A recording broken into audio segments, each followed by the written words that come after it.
Hey everybody, what's going on? What's hot? What's hip? What's happening? What is shaking? Where you're at? Happy Tuesday evening. As we start 45 seconds early, I feel shame. Let's see, a lot of news. I'm going to tell you tonight about Phil Hartman.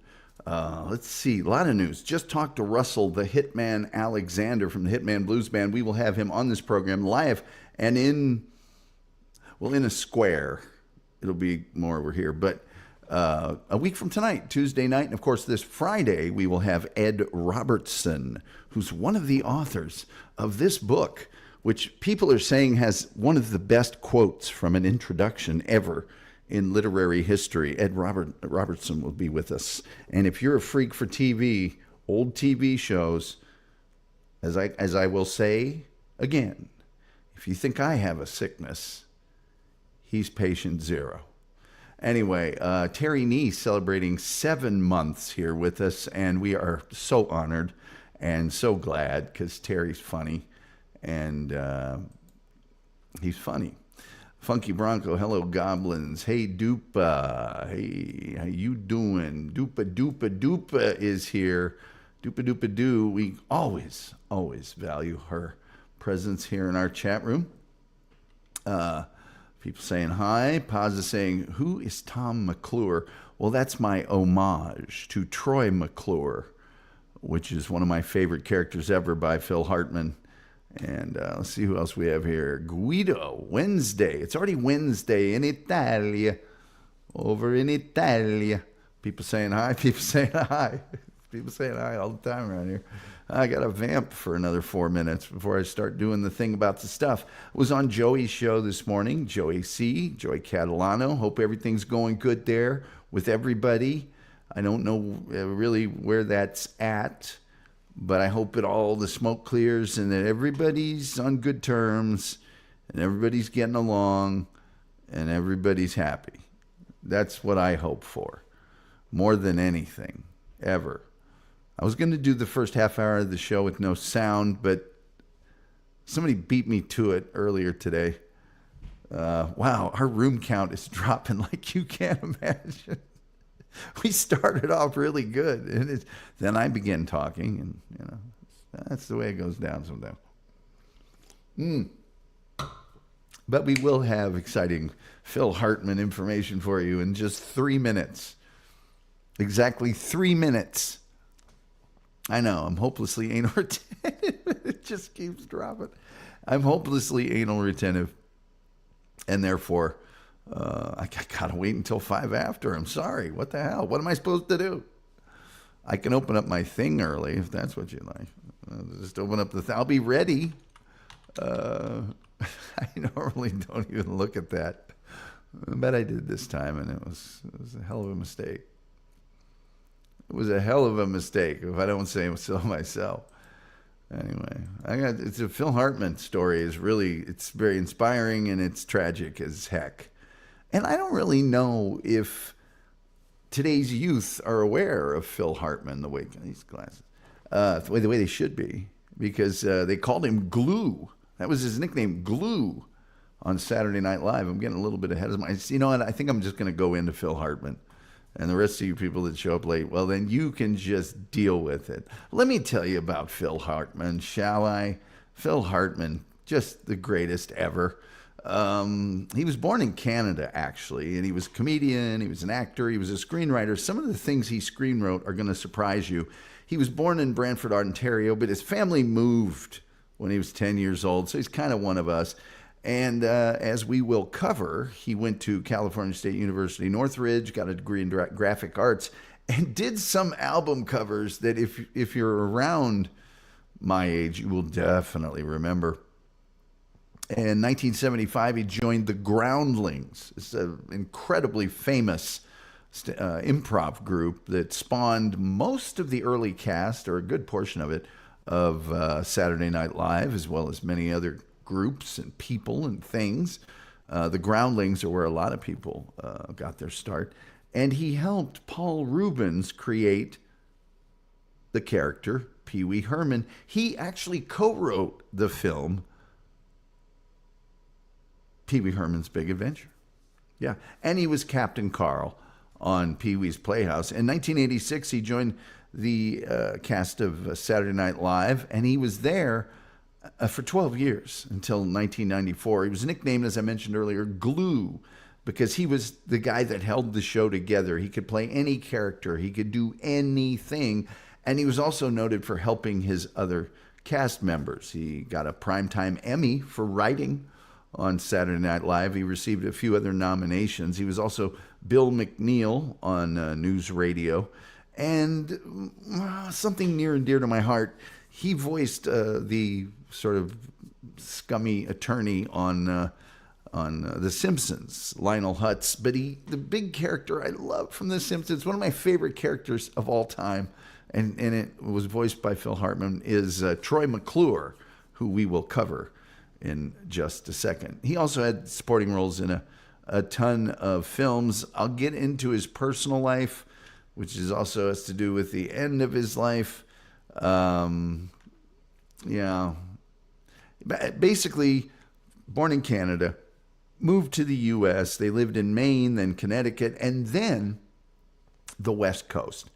And he actually studied art at Santa Monica City College, but he dropped out. Why did he drop out? Well, to become a roadie with a rock band.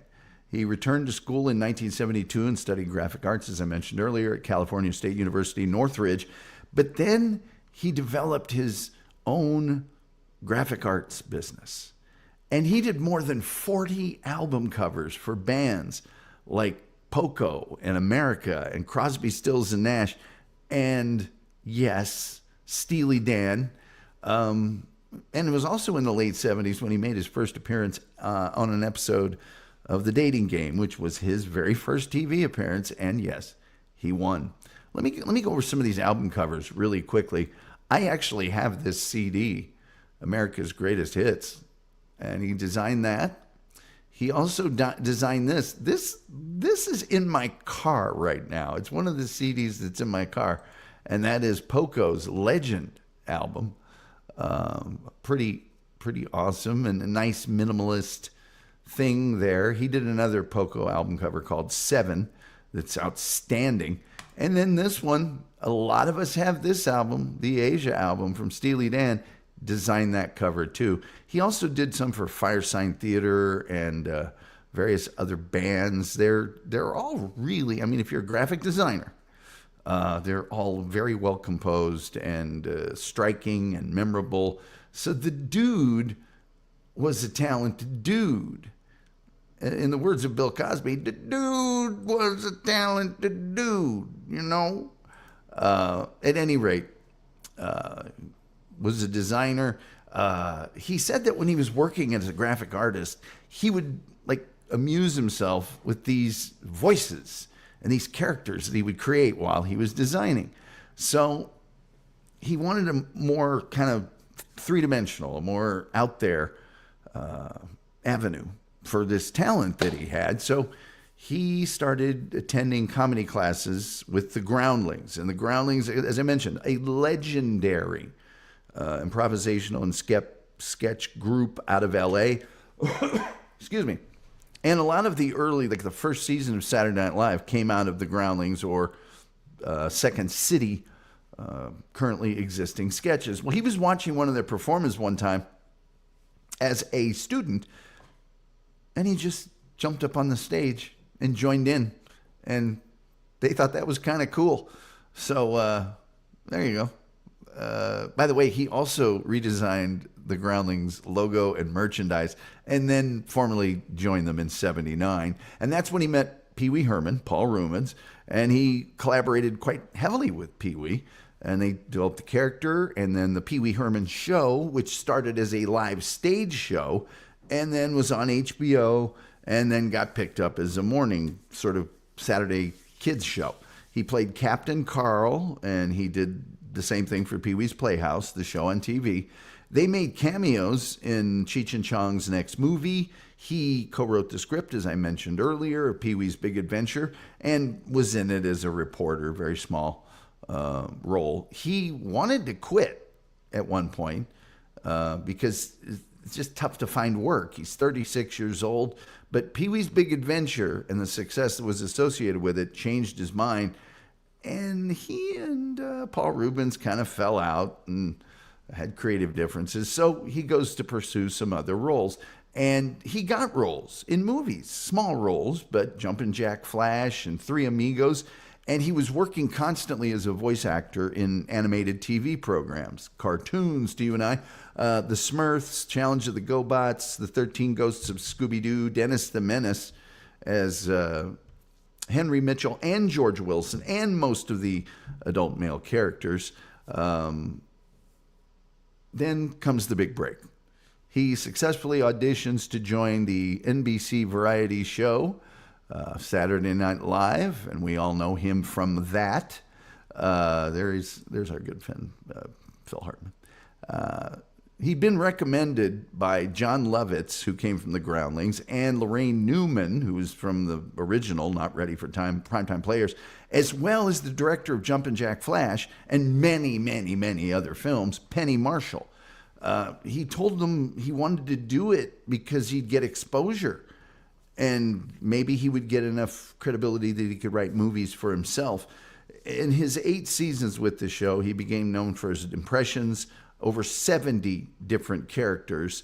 His original SNL characters include Eugene, the anal retentive chef, one of my favorites, and one of my big, big favorites is the unfrozen caveman lawyer.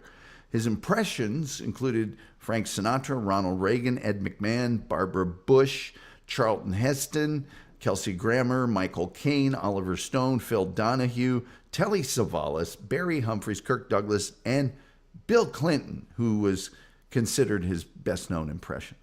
When he first performed the impression on an episode of The Tonight Show, he subsequently met Clinton in 1993, and he said, "I guess I owe you a few apologies."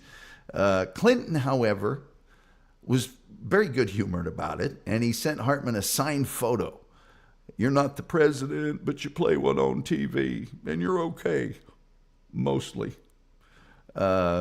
Anyway, I love the sketch where Hartman's playing Bill Clinton, and he visits a McDonald's, and he was supposedly watching his weight at the time, and he explains his economic policies and his support for the military in Somalia with the metaphor of eating other customers' food. Anyway, his nickname of Glue was coined by Adam Sandler. Other people say it was coined by Hartman's frequent on-scene collaborator, Jan Hooks. He was super helpful to other cast members. He helped Jan Hooks overcome her stage fright, and Lorne Michaels said he kind of held the show together. He gave to everybody, and he demanded very little. He was very, very low maintenance. Yeah. Dak says Hartman's Sinatra was great. I got chunks of guys like you in my stool. Sorry. Anyway, he was also, according to Lorne Michaels, the least appreciated cast member by people outside the show. And he said, who else can do 5 or 6 parts in a show where you're playing support, but you're doing maybe the best work on the show?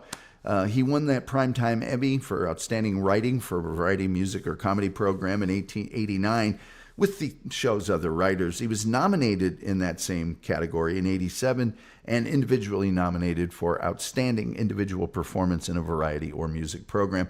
By 1993, almost every cast member who was there during his first year had left the show. And Hartman said he felt like an athlete who's watched all his World Series teammates get traded off to other teams. And he said it was hard because he felt like they were all part of the team that actually saved the show. And if we ever do a show on Saturday Night Live, we will point out that there were a couple iterations of Saturday Night Live that really pulled it out of the ditch. And the Phil Hartman era was one of them.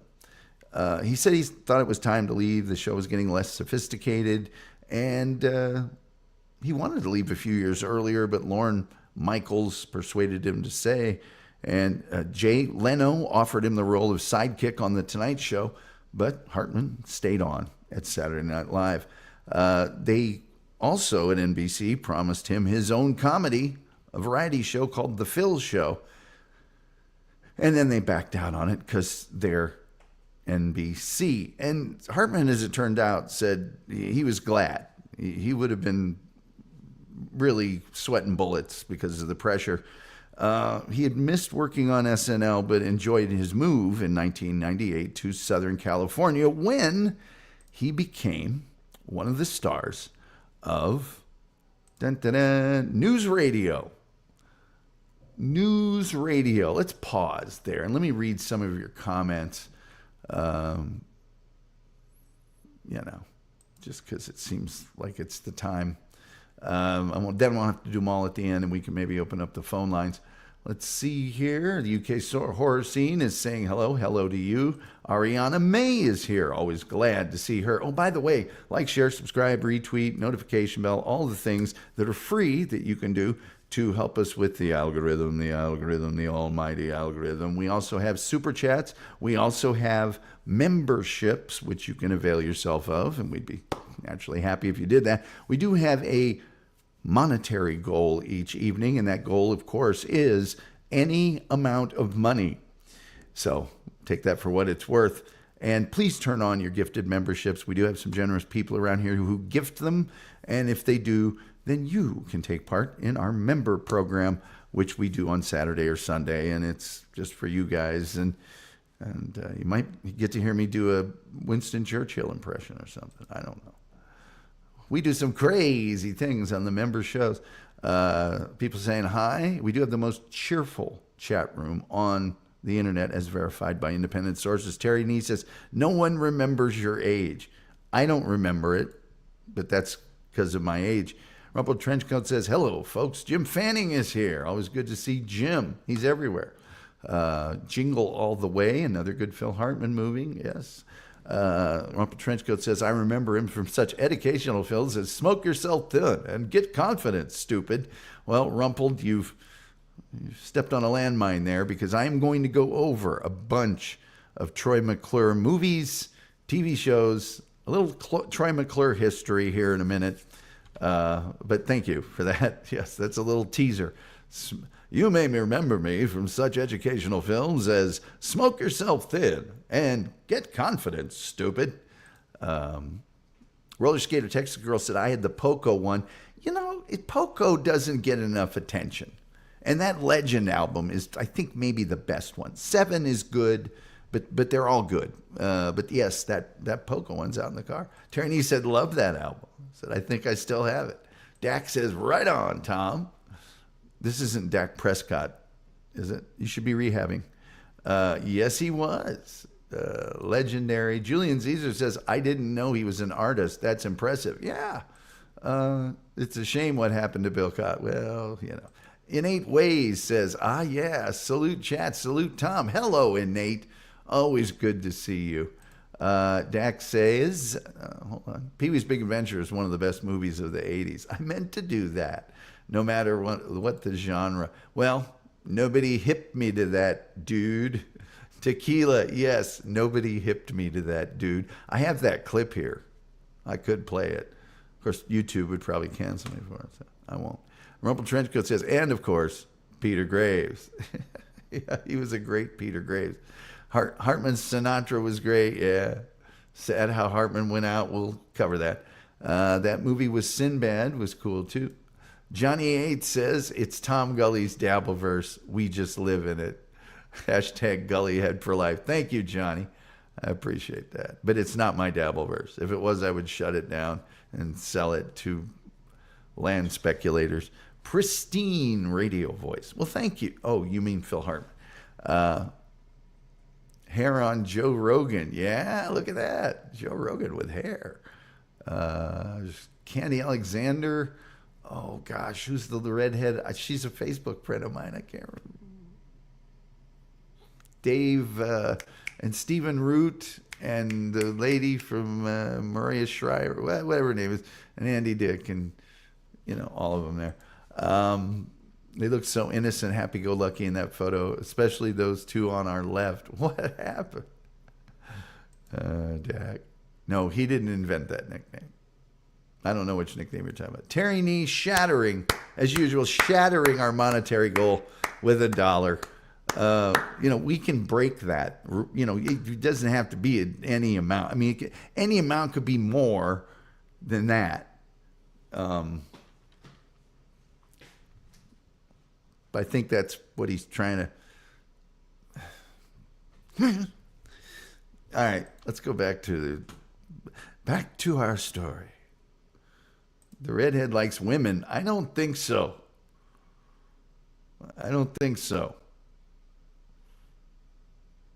She was Nick Nolte's main for a long time. Maybe. I don't know. What do I care? Hey, by the way, Wolf, that movie you sent me, why did they put the one girl that we both like on screen for 5 minutes and put old what's her name in for the red? That should have been reversed. Let's talk about it later. Kathy, no, that's not Kathy Griffith. It's not. It looks like her, but it's not her. Yes, she does. Okay, whatever. I've never met her. I don't know what she's got. And where's Brad? Trini, I'm a philanthropic at heart. You are a generous man. I'm not denying that. And where's Brad? Got to find Brad. Anyway, let's get back to news radio here. Of course, he portrayed news anchor Bill McNeil. He signed up because he thought that the show's writing was good. He liked the idea of an ensemble cast, and joked that he based McNeil on himself with any ethics or character removed. Now, he made about $50,000 per episode. That's about $100,000 in today's money.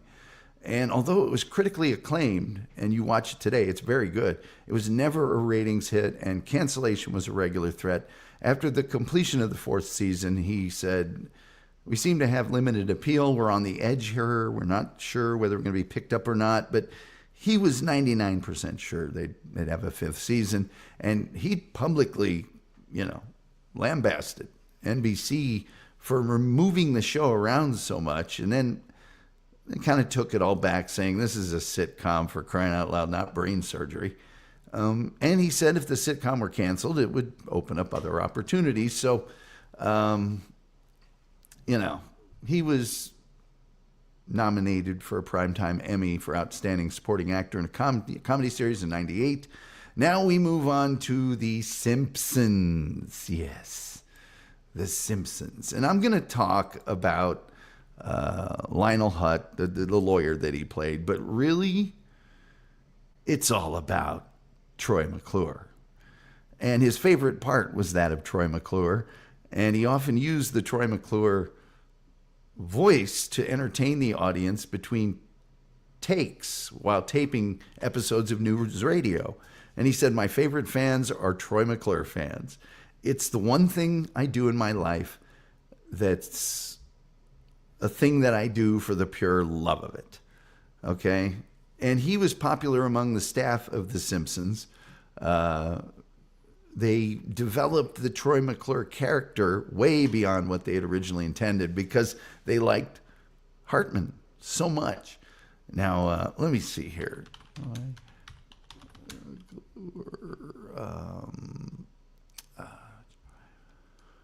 Okay, let's just do this. Let me just go through. This is so good. Oh, God, I love this. Oh. You may remember him from such films as The Boat Jacking of Supership 79, Calling All Quakers with Dolores Montenegro. Okay, now this next one deserves some explanation. At one point, Troy McClure was up for the sidekick part in the McBain movies. And of course, the sidekick part in the McBain movies would have been a tremendous, just gigantic thing for his career. So he instead turned down that opportunity to to make a pet project of his own called The Contrabulous Fabtraption of Professor Horatio Huffnagel.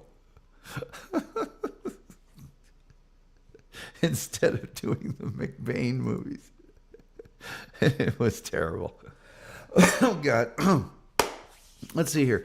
You may know me from such films as Cry-Yuma, David versus Super Goliath, Dial M for Murderousness, The Electric Gigolo, The Erotic Adventures of Hercules, Give My Remains to Broadway, Gladys, The Groovy Mule, Good Times Slim, Uncle Doobie, and The Great Frisco Freakout, The Greatest Story Ever Hula'd, Here Comes the Coast Guard, Hydro, The Man with Hydraulic Arms, Leper in the Backfield, Look Who's Still Oinking, oh God, Preacher with a Shovel, The President's Neck is Missing, Radioactive Man, Radioactive Man 2, Bring on the Sequel, Radioactive Man 3, Oh God, Not Again, The Revenge of Abe Lincoln, The 7-Year-Old Bitch, Sorry, Wrong Closet, Suddenly Last Supper, They Came to Burgle Carnegie Hall, Today We Kill, Tomorrow We Die, The Verdict, Mail Fraud, and The Wackiest Covered Wagon in the West. For Troy McClure, you may remember Troy McClure from such educational films and self-help videos as, let me make sure I'm still actually on the air right now. Phil Hartman. Yeah, we're good. Yeah, we're good. Let me see here. Where are they? Man. Sometimes I just like to. Here we go. Come on. Here we go. All right. You may remember Troy McClure from such educational films and self-help videos as 60 Minutes of Car Crash Victims, Adjusting Your Self-Stat, Alice Adventures Through the Windshield Glass, Alice Doesn't Live Anymore, Our Fine Feathered Colleagues, The Decapitation of Larry Leadfoot. A lot of these are driving safety movies. Designated Drivers, The Life-Saving Nerds, Dig Your Own Grave and Save, Crackers, The Silent Killer, Fuzzy Bunny's Guide to You Know What, Get Confident, Stupid, The Half-Assed Approach to Foundation Repair, Here Comes the Metric System, Lead Paint, Delicious but Deadly, Locker Room Towel Fight, The Blinding of Larry Driscoll, Man vs. Nature, The Road to Victory, Meat and You, Partners in Freedom, Mommy, What's Wrong with That Man's Face, Mothballing Your Battleship, Phony Tornado Alerts Reduce Readiness, Shoplifters Beware, Smoke Yourself Thin, Someone's in the Kitchen with DNA, 2 minus 3 equals negative fun. Whoa, don't touch me there. Oh, God. Oh, man. Sports programs like The Thickest Necks in Women's Diving and Getting Rowdy with Kurt Freakin' Dowdy. Cartoons like Christmas Ape or Christmas Ape Goes to Summer Camp. Son of Sanford and Son. After Mannix. Buck Henderson, Union Buster. Oh, man. Oh. Musicals like Stop the Planet of the Apes, I Wanna Get Off. Anyway, Troy McClure, so good. So very good. Brother. You know, he did other work, our good friend Phil Hartman. Let me see here. Let's go here. He did other stuff. He was in a lot of films: House Guest with Sinbad, Greedy, Coneheads, Sergeant Bilko, So I Married an Axe Murderer, Jingle All the Way, as someone mentioned, Small Soldiers, which was his final theatrically released film. He had television roles in The John Larroquette Show, The Dana Carvey Show, Third Rock from the Sun, the HBO film The Second Civil War as President of the United States. He made a lot of money from television ads. He got 300 grand for the soft drink Slice.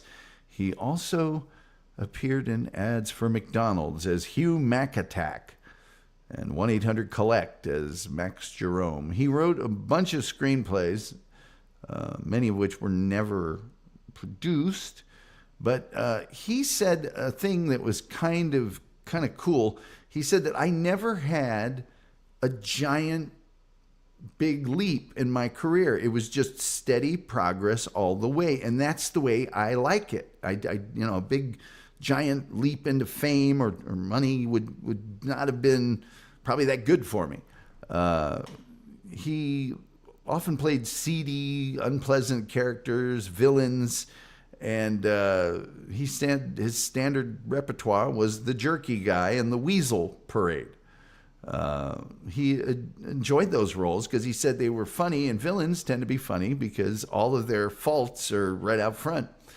He said it's fun to be the second or third lead. If a movie or TV show bombs, nobody says anything to you. Not your fault. Jan Hooks of SNL said, Phil never had an ounce of competition. He was a team player. It was a privilege for him, I believe, to play support and do it very well. He was never insulted, no matter how small the role was. And he knew how to listen. He knew how to look you in the eye and be able to lay back and let somebody else be funny. So at any rate, let's get to his personal life. Yeah. This isn't going to be fun. Not going to be fun. Not going to be fun. So, Phil married a woman by the name of Gretchen Lewis in 1970, and they divorced in 1972. And then he married another woman by the name of Lisa Strain, and she was a real estate agent. They married in 1982. Their marriage lasted 3 years, and she told People magazine that Phil was reclusive off screen and would disappear emotionally, and he'd be in his own world, and that passivity made her at least crazy. But in 1987, he married former model and aspiring actress Bryn Omdahl, and that's who you see on screen before you with Phil. And they met her on a blind date the previous year. They had 2 children. The marriage had difficulties. She was apparently intimidated by all his success, and she was upset she couldn't find any success on her own. And neither one of them really wanted a divorce. She was reportedly very, very jealous and verbally and physically abusive, even sending a letter to Lisa Strain, the ex-wife, threatening to rip her eyes out if she spoke to him again. And he, at one time, considered retiring to save the marriage. He tried to get her acting roles, but she became more and more reliant on booze and pills and coke. And she was in rehab several times, and on multiple occasions, he took the children out of the house to stay with family or friends because of, her going crazy on drugs or alcohol.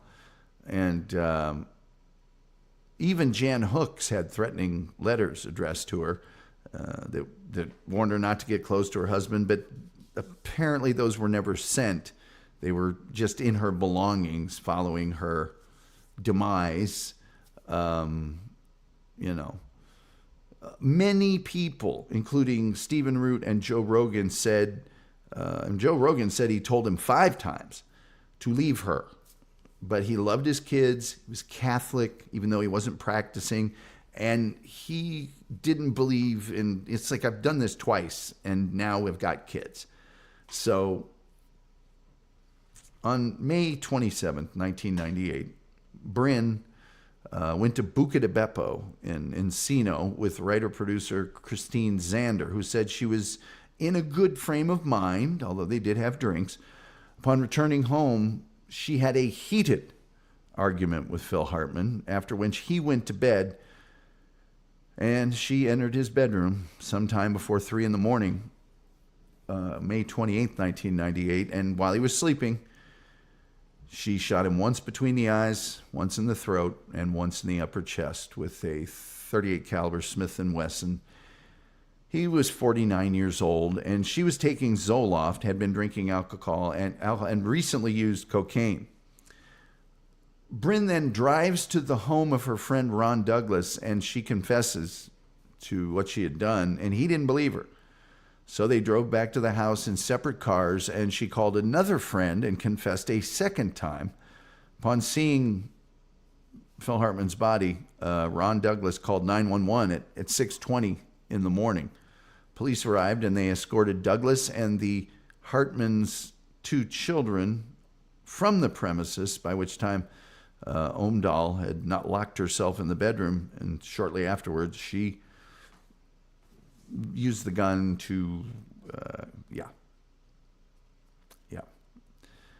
police stated that Hartman's death was caused by domestic discord between the couple. A wrongful death suit was filed against Zoloft and was settled without any admission on the part of Pfizer, the manufacturer of Zoloft, of any wrongdoing. John Lovitz accused news radio star Andy Dick of reintroducing Bryn to cocaine after rehab, causing her to relapse and suffer a nervous breakdown. Andy Dick said, no. But then in 2006, Andy Dick apparently, according to John Lovitz, walked up to Lovitz at a restaurant and said, "I put the Phil Hartman hex on you. You're the next one." Lovitz had him ejected from the restaurant. The next year at the Laugh Factory, there was another argument ending with Lovitz slamming Dick's head onto the bar. And, Bryn's sister, Catherine Omdahl, and brother-in-law, Mike Wright, raised the 2 Hartman's children. Hartman's will stipulated each child would inherit money over several years after turning 25. The total value of his estate in 1998, was $1.23 million. And the whole world was affected by this. And all of the shows that he was on did a tribute in some form or fashion. So there you are. That is what I have to tell you this evening about the one and the only Phil Hartman. So there you go.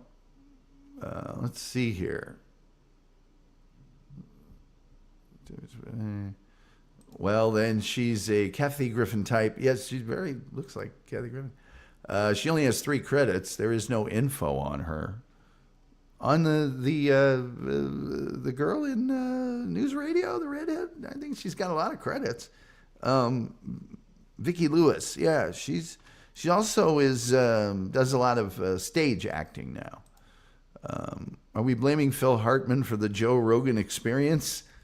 I don't know. We could, Scott. We really could, but we'd have to ask Joe. Julian Zito says that's not Kathy Griffin. I remember her from Seinfeld. She played George's secretary. I looked, and Poopy Gamine was also in The Fastest Living Guitar, starring Roy Orbison. She was in I Spy Season 2, Episode 24 as Lita. I looked her up, too. Trust me, Wolf. You know why I looked her up. I can hear you with a little skipping back there. Yeah, well, thanks. Thanks. Loud and clear, Tom. Thank you, Nick. I appreciate that. Scott LaRock says, let's be real, booze, pills, and coke are pretty cool. Well, for a little while, I suppose. Maybe for a little. I can't endorse that whole.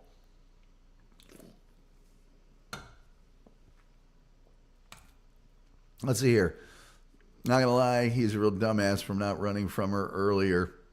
Fareed, I think that goes without saying. I mean, God bless him for staying with her, but yeah. or at least separating, and just you go away until you're okay. Bang. Yeah.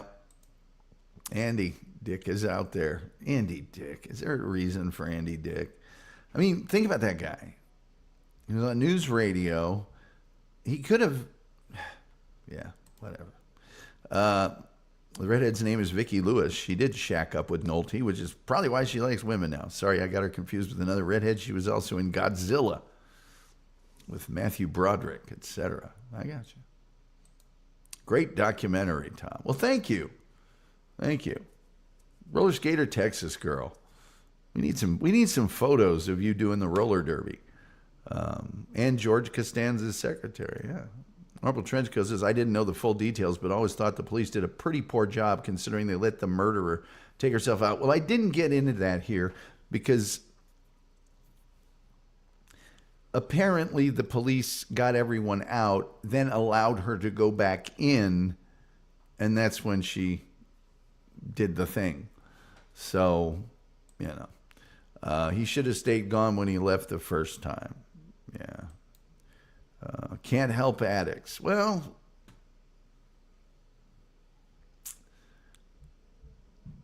sometimes, but not while they're addicts. Not while they're on 3 different things.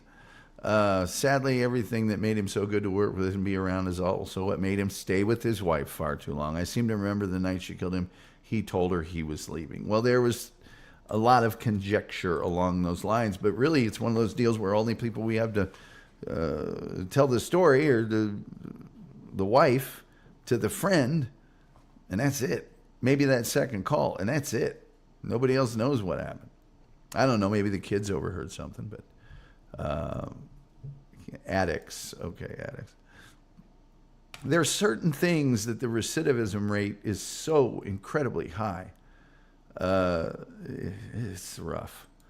I'm in that photo over there. It was taken in December of last year. Well, there you are. That's not just a screen name, folks. She's skating.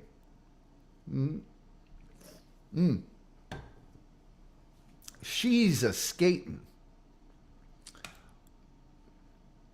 Never get involved with crazy. Or never stick. You know the rest. You know the rest. But Wolf, where's Brad? Doggone it.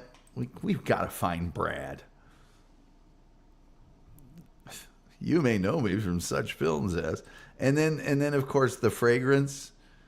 Troy McClure had his own fragrance called Smellin' of Troy. Instead of Helen, it was with let's see here. Okay, let's see. Metal Maiden Vicky, I'm going to jump on this one real fast. Good evening, Tom and everyone. Metal Maiden Vicky from Metal Maiden Vicky's Metal Euphoria on Sonic Asylum Radio every Saturday, I believe. It's a good hang, let me tell you. The folks at SonicAsylumRadio.com have been the kindest people in the world and allow me to stream on their Facebook page and everything. Roller Scared Texas Girl is laughing, and she says, so true, so true. Loved roller derbies in the 70s. Do I need to do a show on the LA T-Birds? I'm feeling, did I do roller derby already? I already did roller derby. What the hell am I thinking? Good evening, Tom and everyone. We do have the most cheerful chat room on the internet. It's verified by independent sources. By the way, like, share, subscribe, retweet, notification bell, all the free things that serve the algorithm, the almighty, all-powerful, all-seeing algorithm. And then, of course, we have super chats and we have memberships. Avail those of yourself to the thing if you would like to, with the wampum, catch, scratch, mean green, wampum, dead presidents. And we'd appreciate that. I'm not going to lie. We've already shattered our nightly goal of any amount of money because Terry Nee gave us $1 so he could get one over on me. So technically, yes, we've met our goal, but you know what I meant. And then please turn on your gifted membership. Some generous people occasionally give out those, and if you have them on, you get one. If you don't have them on, you have to pay for your own. Scott LaRock says, any eyebrow crazy women our primetime hot. You know, for a little while. For a little while. An anal retentive chef is a riot. Oh, roller skater Texas girl. And we cut them into 1-inch squares. Oh, one of them's 1 1/4. I'll have to start over. So first, we'll have to dispose of this mess in a paper bag, equally stapled in another paper bag. Oh, the anal retentive chef. And what about unfrozen caveman lawyer? You know, Korg's words speak just as clearly today as they did in his time. I know nothing of your chariots that fly across the sky or the people trapped in the box. They frighten me. But what I do know is that a man slips on a municipal steps and he's entitled to $100,000 in compensation. Korg's words speak just as truly today. Anyway, we have found Brad. He just doesn't want to be publicly known for his exploits. Okay. So you haven't spoken to him yet. I understand. I just want to know that Brad's okay and that he remembers all the good times that we had. All those good times. That's all. Rumple Trenchcoat says, the Simpsons were very good at encouraging and feeding my love of good, bad, and all kinds of puns. They were. Alexandra Long says, hey, that's just, hey. Terry says, it was nothing. I'm a giver. He gives and he gives and he gives and he keeps giving and then he gives some more. Alexandra Long with, oh, hey now, hey. Whoa, everybody out of the pool. Come on. Scott LaRock with $1. Yes, it's becoming a trend now. Everybody gives $1. Remember when Hartman was with John Lovitz in an SNL skit? What's the word on the street? This is a good one. The Wolf says, Scott, you need counseling. Hey, no, Wolf, don't insult him. He gave me $1. Come on. Give me one of the $2 that I'm going to make tonight. And as you realize, that means the only person that I could afford to, you know, be a hitman and end me would be me. Melanie and Vicky's loving the show so far. I had no idea about Phil's artistic abilities, especially in regard to album covers. Learning stuff about him I don't know. Well, that's saying something because she knows everything about music and stuff. I think he may be able to be trying to forget the good times. Oh, I'm sorry, Wolf. Well, they're part of the fabric of his life, you know. If anything, it's a story of redemption. You came back from, oh, well. Brad, we love you. We're never going to talk about you again on the show, but we love you, Dan. We love you. Man Made in Vicky says, remembering the greatness that was Phil Hartman, such a comedic talent with such a sad, horrible demise. I know. Aku says, Kim, Godzilla 98 is hated amongst the fandom, but I quite enjoy it. And the following animated series. Yes.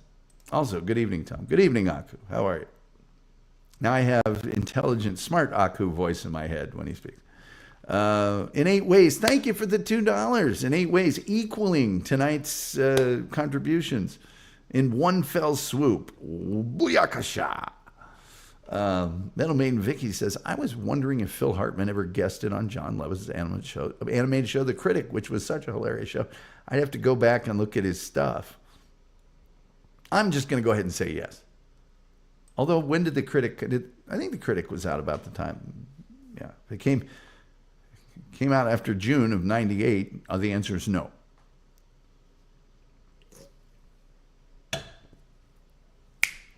But I don't think it did. I think it came out before that. And I'm just going to say yes. They were close friends. They were very close friends. Funky Bronco saying, hello, Wolfie. How are you? Hello. By the way, phone lines are now open at 972-994-6822. Numbers in the crawl. We will never talk about Brad, but we can talk about his brother. Let's see here.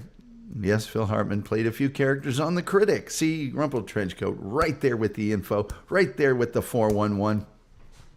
Aku says, in Tom's idea, what I sounded like a box of chocolates. No, I did. I heard you with some crazy French Canadian, also slow in the head. But now you sound like, Don Cherry. Funky, says Scott says, Wolf, I went to therapy and she said I was based AF and a chill guy. Well, there you have it. Cleared by medical science. There you have it. Hey, did I mention coming up on the show? A week from tonight, we will have the hitman himself, Russell Alexander of the Hitman Blues Band. Check them out at thehitmanbluesband.com. There's all sorts of awesome stuff there. And then Friday night, just a few nights from now, Ed Robertson will be with us, one of the authors of this book that has one of the greatest, what people are saying is one of the greatest intro quotes in the history of the written word. And also, we're gonna talk about this book, the FBI Dossier, which is the episode guide. It's awesome. And then he's going to come back another time here real soon, and we're going to, mama. Almost had a big accident here. Then he's going to come back and talk about Men of Action, the other book that he has right on the market right this minute. 2 books, just in time for the holiday season. Let's see here. Those people. Yes, those people. J.R. Beardling says, Gully is the man. Well, thank you, J.R. Appreciate that. Aku says, sorry I was late. I was stuffed in an engine bay, so I couldn't listen. Well, see, now I respect you. Not Ed. I have a quote in that book. You do not. My quote took all the quote area up, first of all. Rumpled Trenchcoat has gifted 1 Tom Gully Show membership. Thank you, Rumpled Trenchcoat. Somebody snap that up. Soak it up. Rumpled Trenchcoat. Not only are you going to be able to get a thing, but Rumpled Trenchcoat's famous. So you can say, he gave it to me. I got one from the guy that does the Columbo podcast. Say, huh? This night just keeps getting better. Metal Maiden Vicky, you are too kind. Giving us a $3 super sticker. She is really awesome. If you guys aren't listening, you need to just go over to the Facebook page to start for Sonic Asylum Radio and sign up there. Just give them a like their page. What's it going to hurt? And then if you like metal and a lot of other different kinds of music, Metal Maiden Vicky does play a ton of metal, don't get me wrong. And Sonic Asylum Radio does play a ton of metal, but they play the vast variety. And on her show, she has segments hours where she plays other kinds of music. She's great at taking requests. Their chat room is fabulous. It is amazing. So check them out.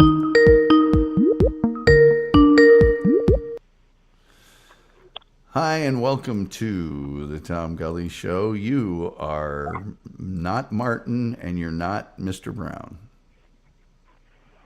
I remember back in 1846 when I was born in the deep south.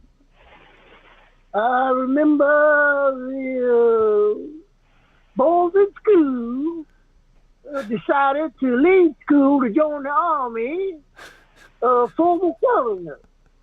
I had to stay in because I was too young, which, of course, when I was old enough, I enlisted, making my father happy. What the hell are you talking about?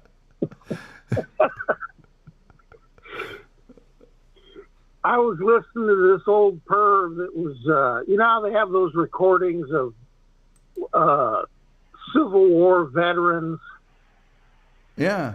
This guy was born in 1846, and I don't know when obviously they must have interviewed him in the early 1900s, but I was listening to that old perv babbling on about the South and I remember the Democratic Party fighting for all rights as a Southerner.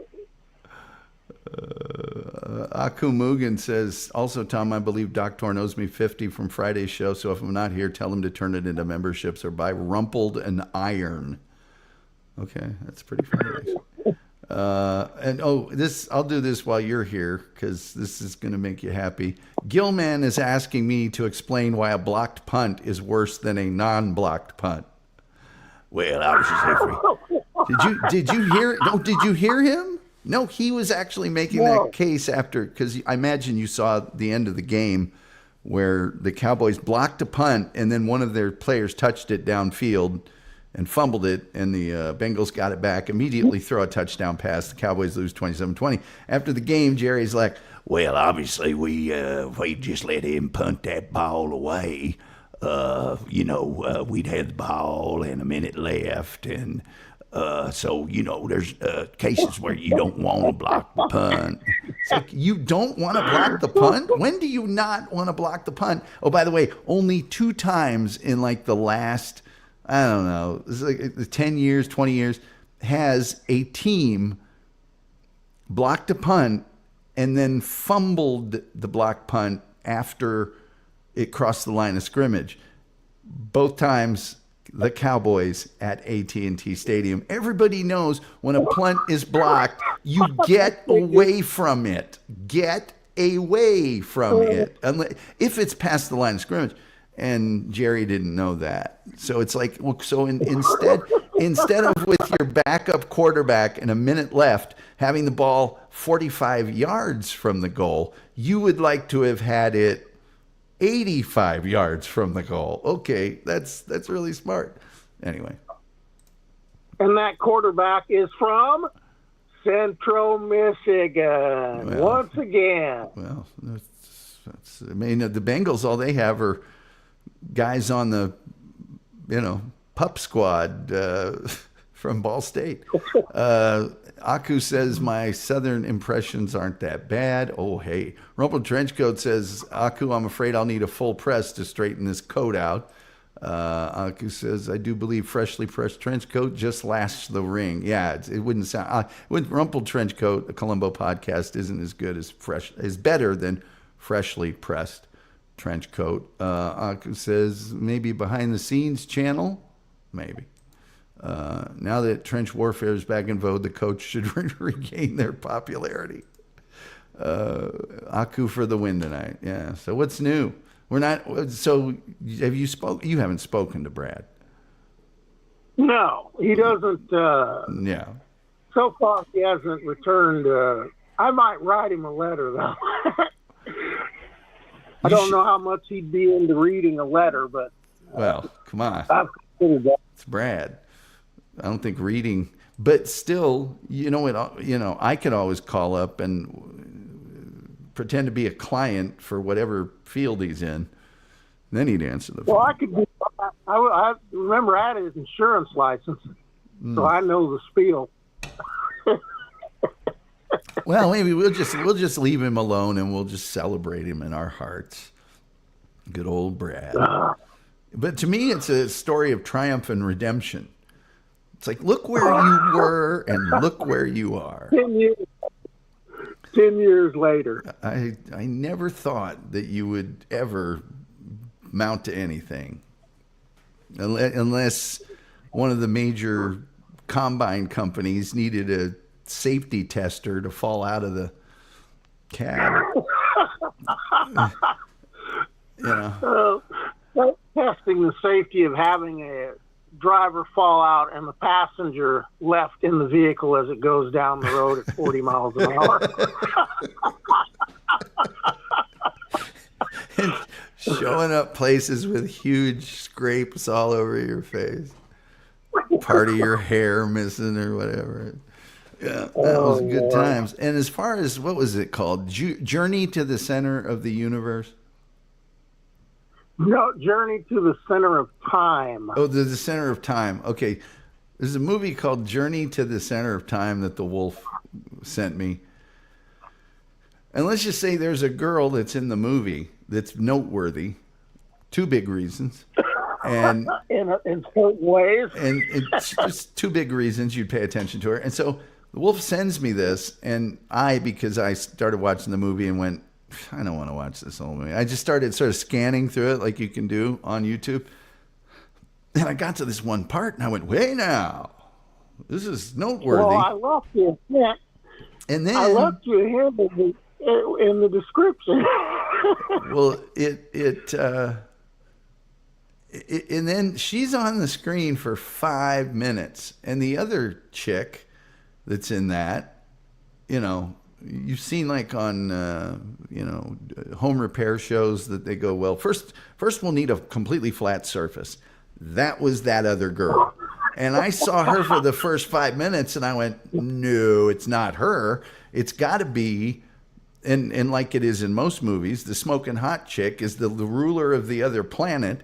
So I scan forward, and I find her, and then I looked, and I'm like, she's only in this movie for 3 minutes. And then like 30 seconds at the end. But it's a damn good 3 minutes. It's a damn good. She has 2 other bit parts, and there's no information or photos of that woman anywhere, except for that one from the movie. Well, I found some stuff on her, but it's like in French or something. It's not even... Mr. Schmidt says, I don't know how this came up in my feed, but God, I miss you, Phil. Rest in peace. I'm not Phil Elmore. Damn you. I'm not Phil. I wish I was Phil Elmore, but I'm not Phil Elmore. Aku says, Dupa, I take a lot of swigs, sometimes cracking a rib on the wraparound, but if you connect, I will be the reason Tom gets a car crash sound effect. No, I wouldn't do that. I never would do that. Hey, Ball State hired another football coach, Mike Uremovich, or whatever the hell his name is. I haven't looked it up yet. But trying to get me all ginned up on that guy. Trying to get me all excited about that dude. Dubious skills as a coach. Yeah, I forgot. I read about him, and I went, yeah, that's pretty much a ball. Actually, he's got a very... he's actually turned some programs around, but I'm not hopeful. Was he an assistant for somebody big, or has he just started small and gotten bigger? Yeah, he just started small and got bigger. But I'm sure. I mean, Terry Nee here. He went to Penn State.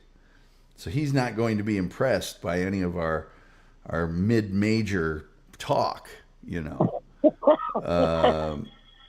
It's not gonna do well at all. Here we go. New Ball State football coach, 19th coach. 2 weeks after Mike New was given the boot. Let's see here. Season. Oh, guess where he coached last? Butler University. Yeah. Oh, Lord. Yeah. Now he's coming up to, it says 3 state winning seasons, 23-11 record. Got him into the top 25. Let's see here. 6 seasons over 3 separate stints at Northern Illinois. 33-20. So, and he was other places, and who cares? And you'll find out about it, and we'll be average forever again. And it'll be great. It'll be great. Yeah. We'll be just average. Just unless there's another pandemic, in which case we will kick ass. Well, no, because Neil's gone now. That was the pandemic guy. Well, I think we do well with the pandemic, because none of our players are good enough to go into the the portal, and none of them are good enough to go in the NFL. So we keep our players for a long time. Steele is. They're going to cut that dude. The Chiefs are going to cut him. Really? I think he's been in 2 plays in the entire season. One, he actually did score a TD on a 2-yard run. And then I think he was in for a punt, either a kickoff or punt return as kickoff return. If the Chiefs cut him, then he'll just get picked up by somebody else, probably. You know, it's not I can't figure out why they picked him up. It's not. They don't need him. It's not like the Panthers cut him or somebody. You know, the Chiefs. You know, it's like when the Packers back in the Lombardi days would cut somebody, they would immediately get picked up. But anyway, so what are you doing? What's going on? What's happening? By the way, keep a good word out for Diana O'Brien, everybody. She's one of our longtime listeners that's going through some medical stuff. So everybody. So how are you doing? What's going on? You cooking stuff? You made any 90 proof beer that nobody can tell has alcohol in it? No, I'm just eating, training, and getting larger, and which is normal. Yeah. And you know, I think I'm going to put a routine, a workout together for Perk's wife. What kind of workout would that be? Just, you know, normal start out. She's complained about her trainer. Yeah. And, you know, and I said, well, I'll give you something. But I'm thinking she said, oh, he gave me this workout and I was sore for a couple of weeks. And I was thinking, well, okay, so what is that? Where's the problem with that? That just means you're in terrible shape. Oh, God. So I'll get something that's better, that's also more sensible. I explained it to her over Thanksgiving, and Right. You know, something that's for basically designed for old folks and messed up people that can't really train properly, because that's basically what I am. Messed up people that can't train properly. Well, yeah, that sounds bad, like messed up hands and, you know, arms that don't work right and legs that don't work, that kind of stuff. Aku is suggesting you tape a series of hot dogs at the top of the dumbbells. That way you can pump iron and snack at the same time. Yeah, no. Messed up. Now, if he'd have made some other kind of food, maybe, but I'm not a hot dog guy. Brats maybe, but yeah, but workout for messed up people that can't work out properly. That pretty much describes the entire Ball State football team when we were there. You know, all those guys had zippers on their knees and everything else. Julian Zezer says, drop sets. As you eat, the weight decreases.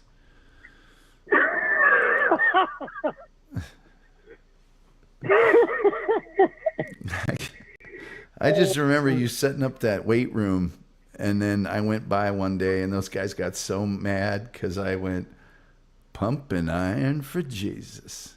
They got very upset. They got so mad at me.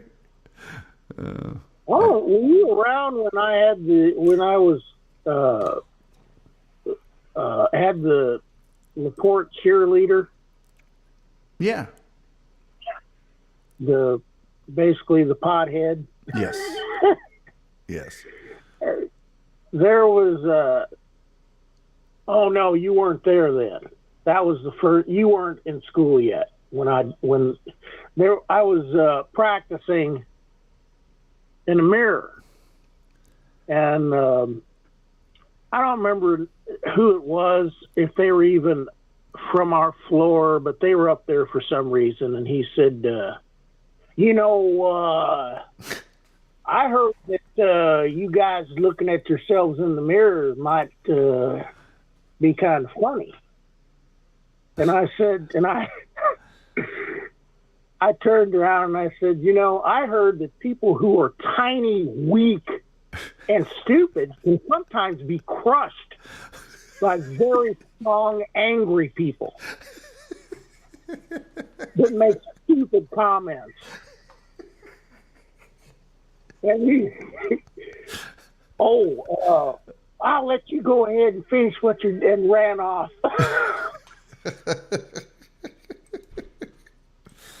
How stupid can you? Have you noticed that I'm like, my arm is bigger than your waist? Have you noticed that at all?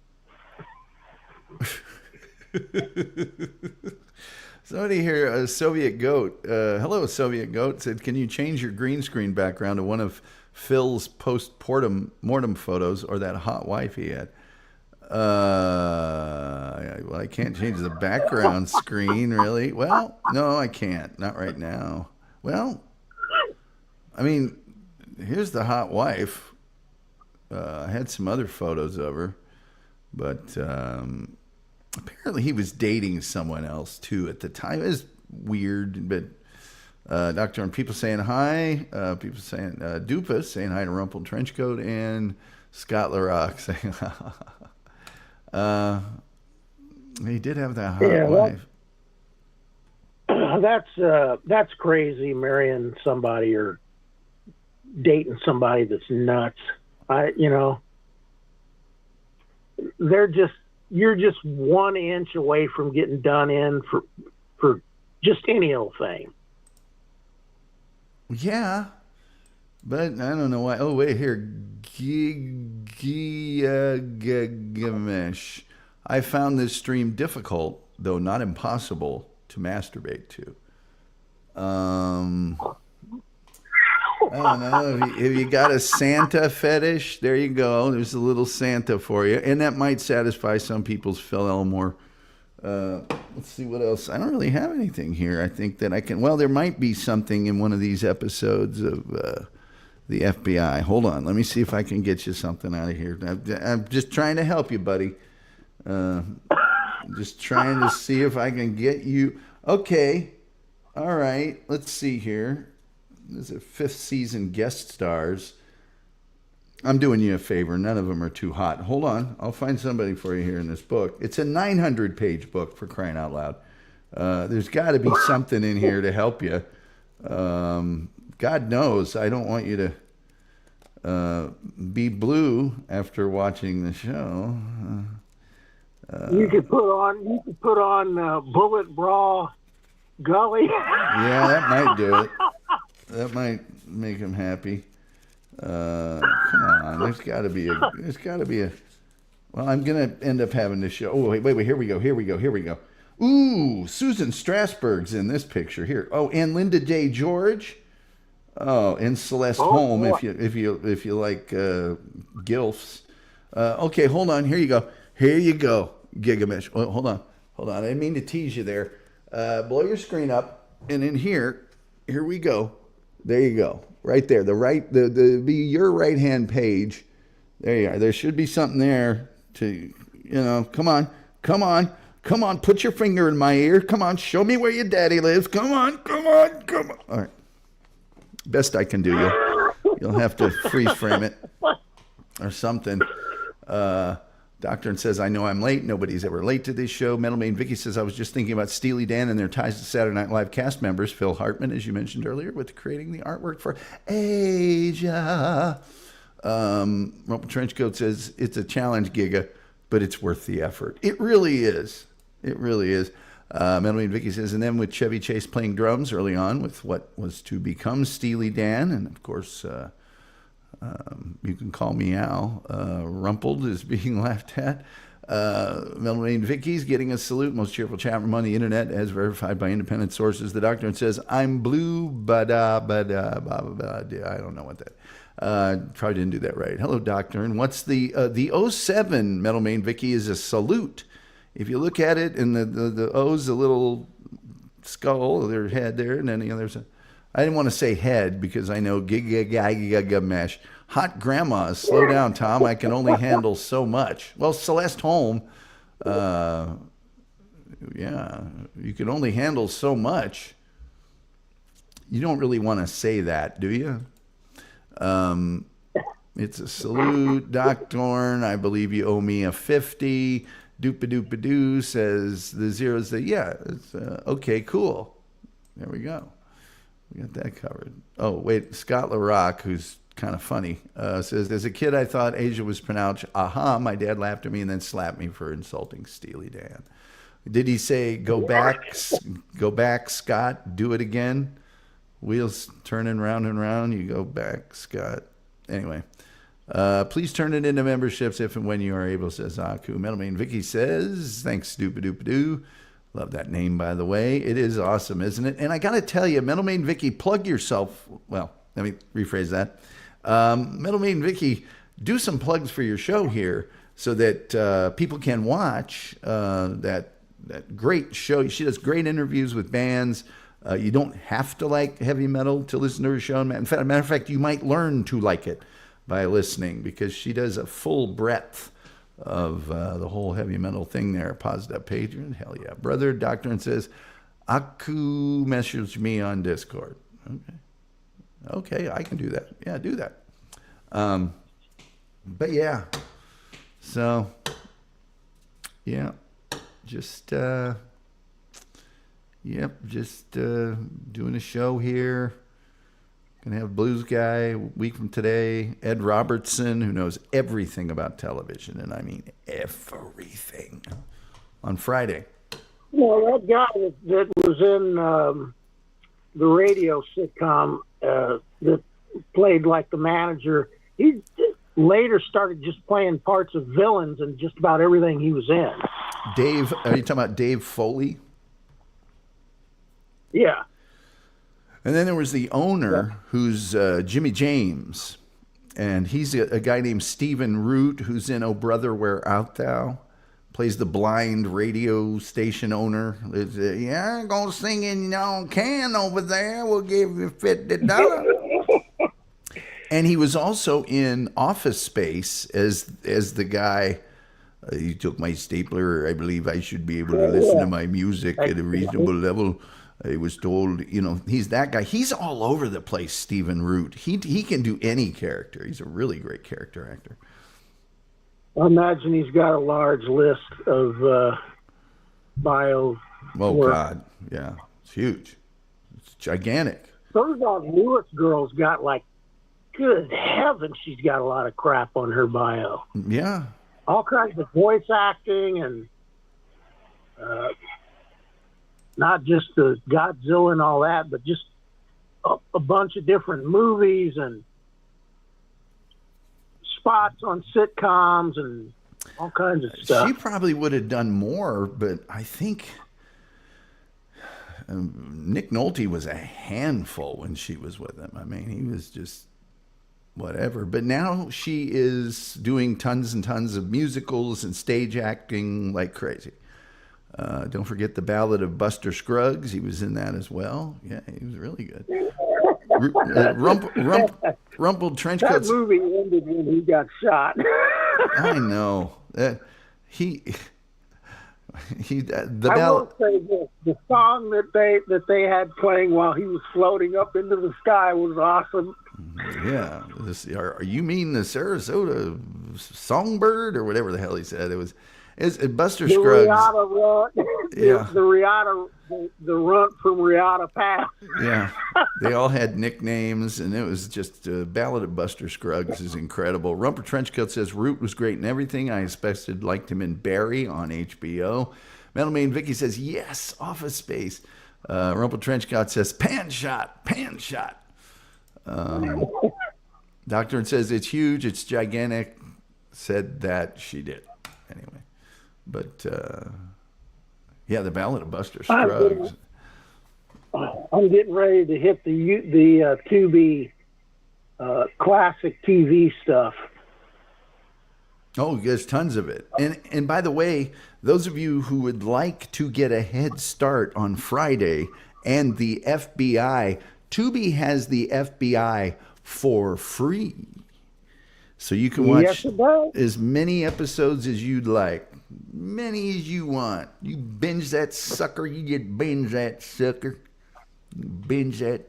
I was looking for the episode from I Spy, but they don't have I Spy, so I'm going to have to get it from someplace else. Oh, I'm sure you'll find somewhere.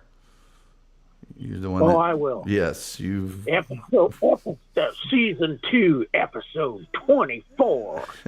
That's probably like 2-second part to Lita, because it's way down in the credits. Metal Man Vicky says, I have some Office Space sound bites that I play on my radio show from time to time. Yeah, I would do it here, but... Oh, you want to hear something, Wolf? This is killing me. I did this show for members only on Pearl Harbor this weekend. And I played FDR's 7 minutes, maybe tops, speech to Congress the day after Pearl Harbor. Because Pearl Harbor was a Sunday, so the next day, Monday, they go ahead. So was he pretending to warn 2 weeks ahead of time that they were going to hit Pearl Harbor?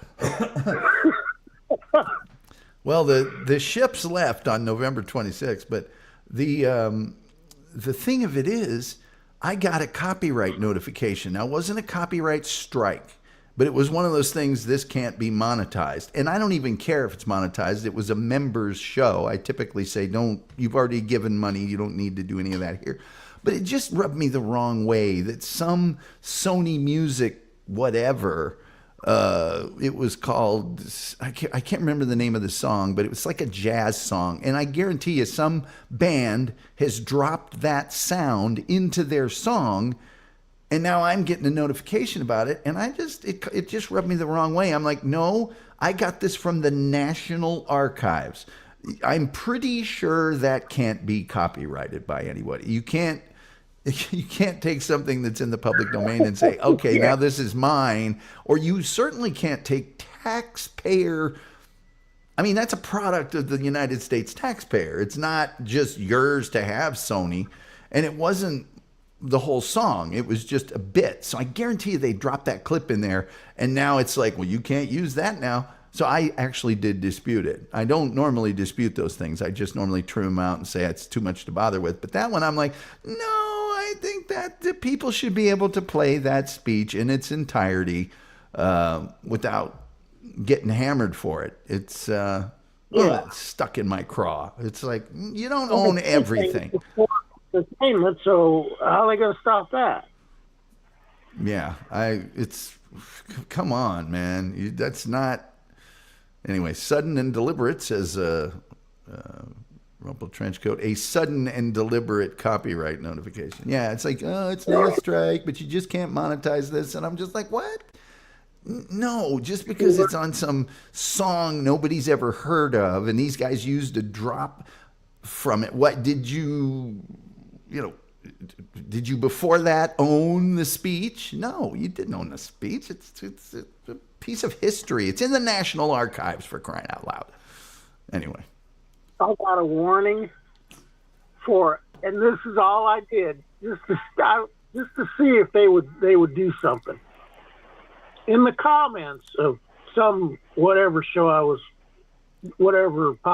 I was watching, all I did was put the word obese by itself with no context, nothing else, just the word. And I got a warning about bullying. There's no hide nor hair to the way they do things. Joey C says, hi, Tom. Bob Levy trashed me tonight on MLC. Wow. Over a nobody. Well, I'm sorry that happened, Joey. I hope you guys can get a happy medium. Joey, I talked to a guy who used to work for he's a sportscaster here in Dallas, and said, did you ever know of a Joey Catalano? And he's like, never met him, but I heard the guys calling out to him and stuff in the locker room. So, yeah, I'm sorry that people are trashing you, Joey. That's, as you know, I'm not in favor of that. I just want everybody to get along. You remember, Wolf, in college, what a great peacemaker I was between people? Oh, why can't we just all get along? or maybe, Yeah, you were a good peacemaker, all right. yeah. Well, maybe I was also the one that You was. stood in the background laughing. Yes. Soviet Goat says, "Hey Tom Gully, do you have a Discord? Discord trashes my Mac every time I get on it. It just messes it up. So no, I don't. I should have probably. I'm on other Discords, but I don't have my own Discord. Do you really think this show merits one, Soviet Goat? I don't think I deserve one. Rumpled Trenchcoat says, "Hiya, Joey C. Hope you come back on Tom's show for some more baseball talk sometime soon." Yeah, and if you do, I'll have Dave Michaels on with us. And you guys can talk Frisco Rough Riders or whatever you want to. Thanks, Tom. Says, "I can't wait." Well, we will get you on, Joey.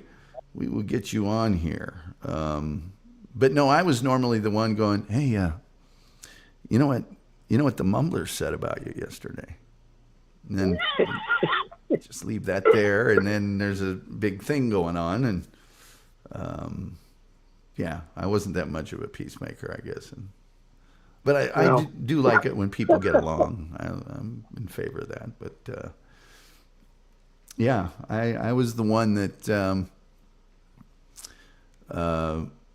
and she was really good looking, and I remember her name, and she was from Greenfield, not Greencastle.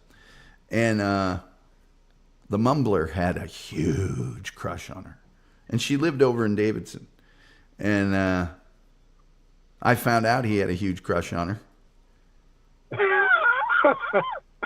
And went right in. Yeah.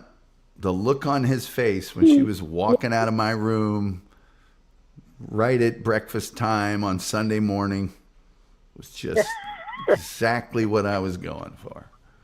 It's exactly what I was going for. Soviet Goat says, "You should start one. You can post your nudes there. Get a bump of popularity." I would, Soviet Goat, but nudes of me,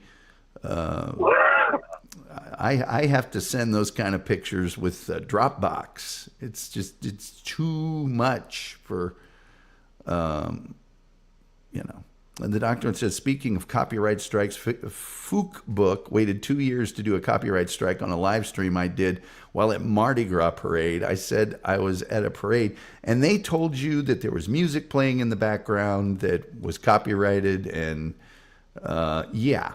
And by the way, I also get hit with 2 and 3 year old copyright strikes and notifications from Facebook. That's why on this show, I don't even take a chance. Russell Alexander from the Hitman Blues Band is going to be here on a week from today, Tuesday of next week. I would have him play some of his stuff, but I'm 100% certain if he does, I'll get a notification on it. You know, even though he's the artist, he's the guy that owns it, all that stuff. Well, they tried to screw with me one time, and I sent them a note back, and I said, "You're discriminating." And I said, "I'm black, Indian, disabled, a senior, and you're going to discriminate against me?" And they immediately backed off. Soviet Goat, I just don't know what a Discord would do for this show. I mean, I wouldn't be on it very much, if at all. And I love being in Discord chat. There's a great program, a great channel, Pod Awful, that I'm very much in support of. You guys should all go sign up for it. And every time I go in there, I leave and my sound settings are trashed. And a lot of times my computer locks up and it never does, never for anything. So I just don't know what people would get out of it, you know. The doctor says, "Speaking of copyright strikes," oh, I did that one. Scott LaRoque says, "I'm not saying I'm out there looking for Gully nudes, but the market is there." And my response to that is, if the price is right, who knows what can happen. You could be lying down in your birthday suit with a soccer ball, with the caption, the Gringo Giant. Yes, Gringo Giant Productions. But yeah, it. There's a guy we should contact. Is the Mumbler. I'd love to contact him out of nowhere, so he didn't suspect it or anything like that. I've tried to find him, and there's just too many. Yeah. Guys, all over the place. Guys with his name. Yeah. And I think probably when because he was working for his daddy. And so if his daddy retired, then probably he found out that when your dad's not making the hiring decisions, it's a little tougher. Ladies and gentlemen, welcome back to the Jerry Gully Show. Yeah. Or Lingenfelter. Sorry, Ling. We could get Ling. I'll never forget the time. It was after. You remember I told you McCarroll said that Ling has changed his name and only, what was his brother's name? Buff or Biff or whatever the heck that dude's name is. Buff. It's so weird because the one brother, McCarroll was like so good at stuff and accomplished and everything else. And Buff, he always just made such a big deal out of Buff. And I'm like, first of all, he allows himself to be called Buff. And then I met the guy, and he was just dumb as dirt with that goofy smile on his face and everything. And I'm like, this is the guy? This is the guy? Total utter doofus. Yeah. And Ling, I'll never forget. I forget what game it was after. But it was a rough one. And I mean, I was beat. It was not uncommon at Ball State for me to be under siege. And just really, and I mean, this was it was early in the season. It was hot. I was all banged up, scraped up, everything else. And I get back, I take a shower. I just crawl into bed. I just want to sleep a little bit before I go out to the parties and stuff. And just as I fell asleep, I kind of sense something's happening, and Ling is pushing on the edge of my bed over and over again. And his face is like 4 inches from my face. You know, that deadpan freaking face of his, and just looking at me. We're going to go eat. You want to come with us? At that point, I was up. I think I did go down with him. But that's just, like, you walked in. I should have locked the door. I know. But he walked in just to, he didn't care if I went and ate with him. He just wanted to mess with me. That was Ling, though.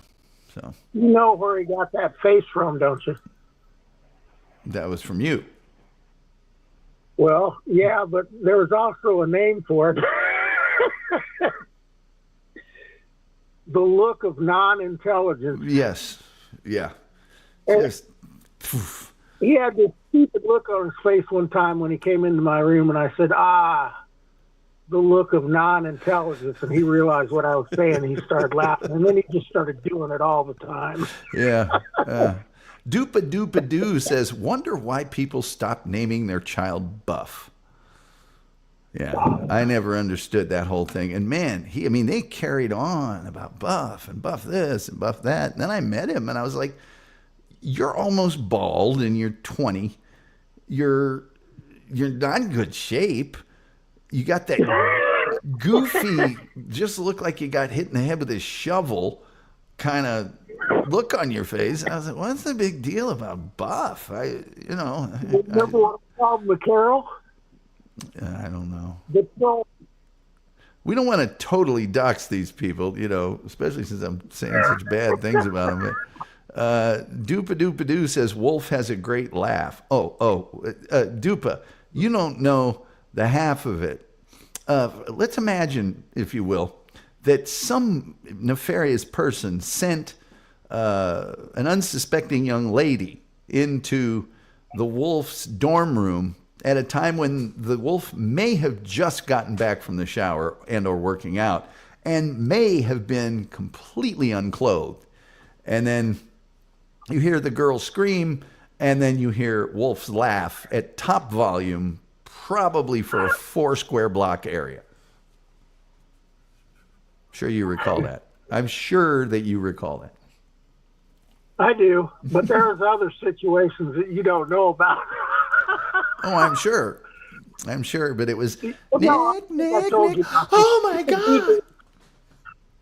Remember the dude that was real good looking, that was tall, and he's like a volleyball player? Yes, I do, because he was from Fort Wayne, I think. She walked in on me after a workout on like Friday night or something, and I getting ready to grab my towel, and she walked in to all she had to do was go through the door to the girls' side and use the toilet. But no, she came in the men's bathroom. And I turned around and she goes, "Oh boy," and then ran out. Yeah. And then yeah. That's one of the ones I was talking about, because it was. Oh man, that was so funny. Her eyes got huge, her mouth was gaping, and then she and covered her mouth and said, "Oh boy," and ran out. Every time I saw her, I started laughing. Soviet Goat asks, have you and the Wolf ever high-fived while spit roasting a chick? No, we've never done that. Never done that. No. None of that went on. There was none of that. I do remember the Wolf trying to tackle a tree very clearly. Not that the tree kind of had it coming, because it had said something disrespectful, and which was, what was it, Wolf? I have no idea. I don't. Oh, remember. I know what it was. Here's what the tree had said to you. The tree had said, and it said it more than once, because you asked to, what did you say? But it said, and I'm gonna just use a word that's not the real word, but you'll be able to tell what the real word is, and it's, "You ain't about nothing, mother trucker." Yeah. Yeah. I knew it was "You ain't about nothing." And so then the tree had to be tackled. That was a Detroit response to high-fiving with people who were what we used to call turn fivers, and referring to the Indy 500 that only has 4 turns. Yes. When stupid people would ask us dumb questions like, "Where are the bathrooms?" and they're standing right next to that giant open building. And we go, "Oh, yeah, that's over in turn 5." And we would just point, and they would go walking off. Turn 5 at the Indy 500. Julian Caesar says, start by tackling a bonsai, and then you work your way up. Well, I wouldn't have known you trying to tackle the tree if your glasses weren't broken in the middle. But Soviet Goat wants to know if we spit roasted the tree. No, we didn't spit roast the tree. Rumple Trenchcoat says that the tree should just leave Wolf alone. Wolf was. I started hitting trees because anything else I would have just destroyed. It was bad enough on the tree, but I would have just destroyed anything else. And Doc Torn asks if you were sober when this tree tackling took place. In that case, I probably wasn't, but on other tree occasions, I was completely sober and was pissed off at one of my roommates. I also enjoyed when one of your roommates, who I also knew, Fister, when you got him to try and run across Cardinal Creek. You kept telling him he could do it. It's like 38 degrees out, and he's trying to run across about 20 feet or at least at that juncture, and he started running, and oh god, it was great. Scott LaRock says, I remember that other dude's name that I was living with in that house. I can see his face, but I don't remember him. Asian. I can't remember his name. Yeah. Scott LaRock says, Goat, real bros smooch. Well, it was a different time. It was back in the day when you didn't do that smooching thing. Doopadoo says, that's a Dixie cup joke. Rumpled Trenchcoat says, Dupa, puns are my greatest strength and weakness. No, we don't mind puns around here. Hey, guess what? I saw that today the moon was going to be in its gibbous phase. And I thought, well, it's good. I won't have. Moon is in a good phase. I would not have to go absorbine to see that. I'm thinking about going absorbine here fairly soon. I've got to clean my 70 millimeter binoculars off. Why is it called Why is it called absorbine again? You're observing and absorbing the beauty of the sky.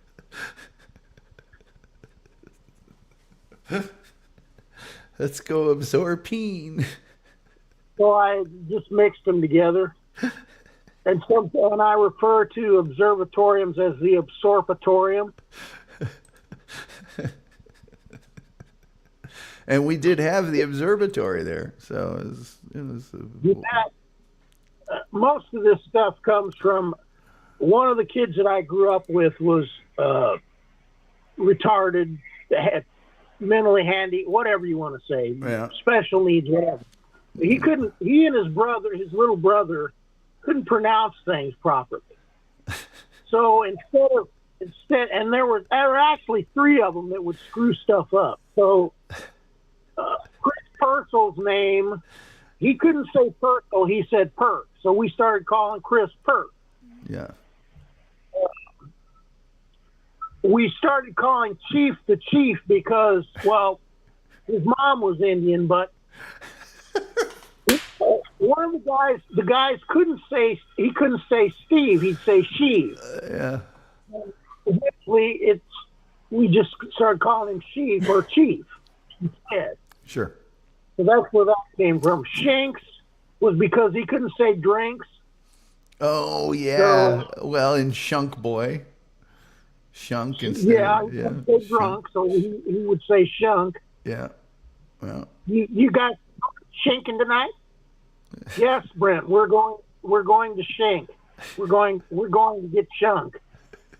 So there are a lot of words that we say weird are because of those guys.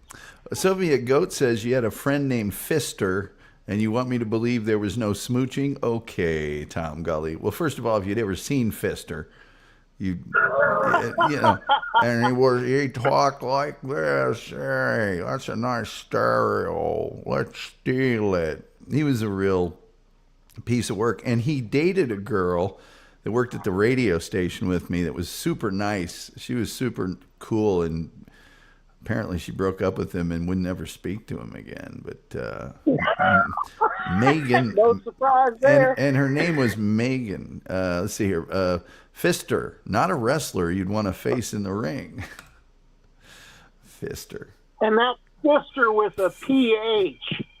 Well, I thought it was PF.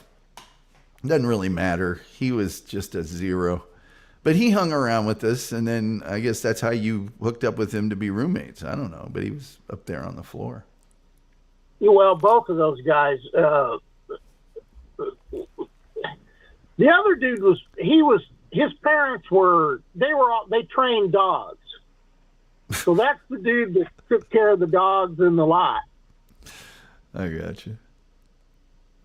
The junkyard dogs became friends with him while we were doing where I was taking care of my business.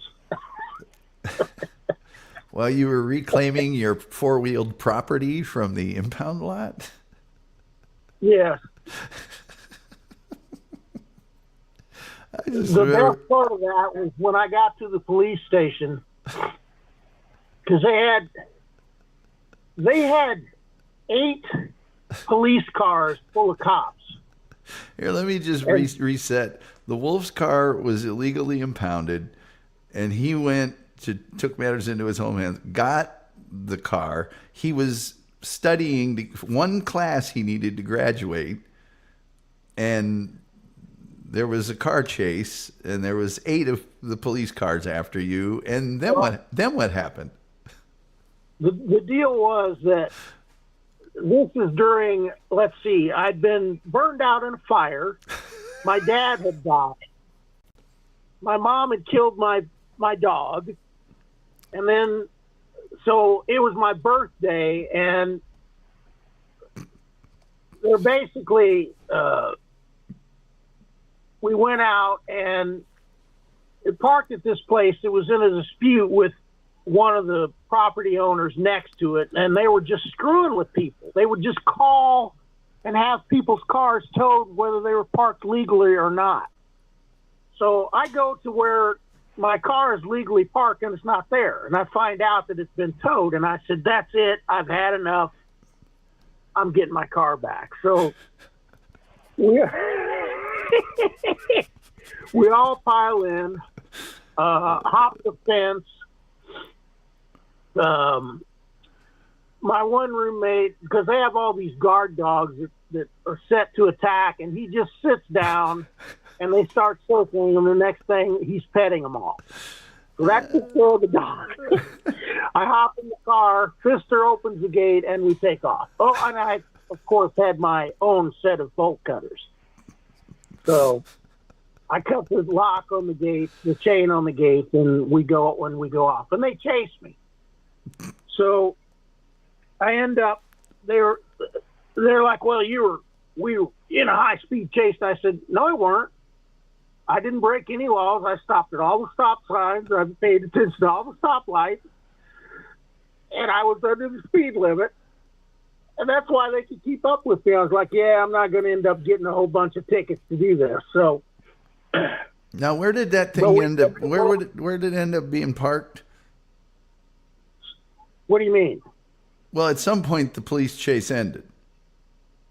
Oh, well, I could have pulled into our driveway, and I thought, now I'll go around the block, and I'll lose them.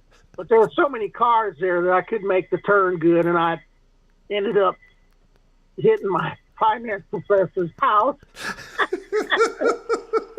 So the one class you needed to graduate, No, that was just another class that I needed for that quarter. I didn't need it to graduate. Well, I did, but I still passed the class, but I didn't get an A in it the way I should have. Yeah, I guess which pissed me off. If you crash into a guy's house, he knocks you down a letter grade. That probably wasn't in the syllabus. And he was this is a good part, because I'm telling the cops what happened. I said, I've had enough of these people doing this crap. I said, they stole my car from a legally parked spot. And so I was playing, and there's like 8 cop cars there. So there's cops everywhere. And I said, why do you guys have all these cops? I said, if I was going to do something, you'd need more than this. And they looked at each other, and I said, go ahead and put the cuffs on. I don't care. So they did that very carefully. And so I was very cooperative. Well, the professor heard what went on and all the crap that I was going through. He knew I was going through a bunch of crap anyway. Yeah. And so he's like, well, these things happen. And then later he was a prick about it and then tried to sue me later. So even though insurance covered what happened. Yeah. And so I go to the police station, and I'm getting ready, and Fister and my other roommate are there. And I said, I told them what the bail was, so they got it, and I gave it back to them as soon as we got home. But initially, they got to supposedly check you in. Well, they didn't take my prints or do any of that stuff. The guy that was supposed to check me in said, well, what did they get you for? And I said, for stealing my car. And he said, what? And I said, oh, believe it or not, you can steal your own car. He started laughing, and he said, I'm not writing this up.